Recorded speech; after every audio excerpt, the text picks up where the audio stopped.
बातमी अनिल देशमुख यांनी केलेल्या वक्तव्यासंदर्भात आहे। 4 वर्षाच्या मुलीवर अत्याचार होतोय, भाजपाकडून प्रकरण दडपण्याचा प्रयत्न केला जातो, असा राष्ट्रपती नेते अनिल देशमुख यांनी आरोप केलेला आहे।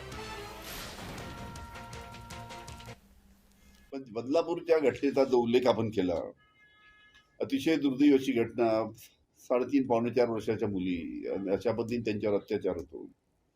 आणि अत्याचार झाल्यानंतर ती शाळा, या आदर्श शाळेमध्ये ही घटना घडली।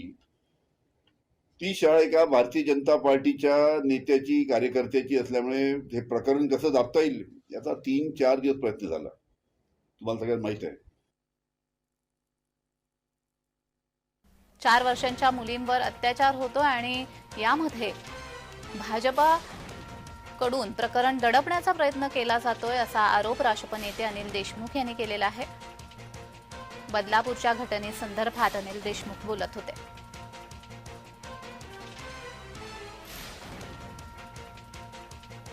बदलापूरच्या घटनेसंदर्भात बोलत असताना त्यांनी भाजपावरती आरोप केलेला आहे। भाजपाकडून प्रकरण दडपण्याचा प्रयत्न केला जातोय, असं वक्तव्य राष्ट्रपती नेते अनिल देशमुख यांनी केलंय।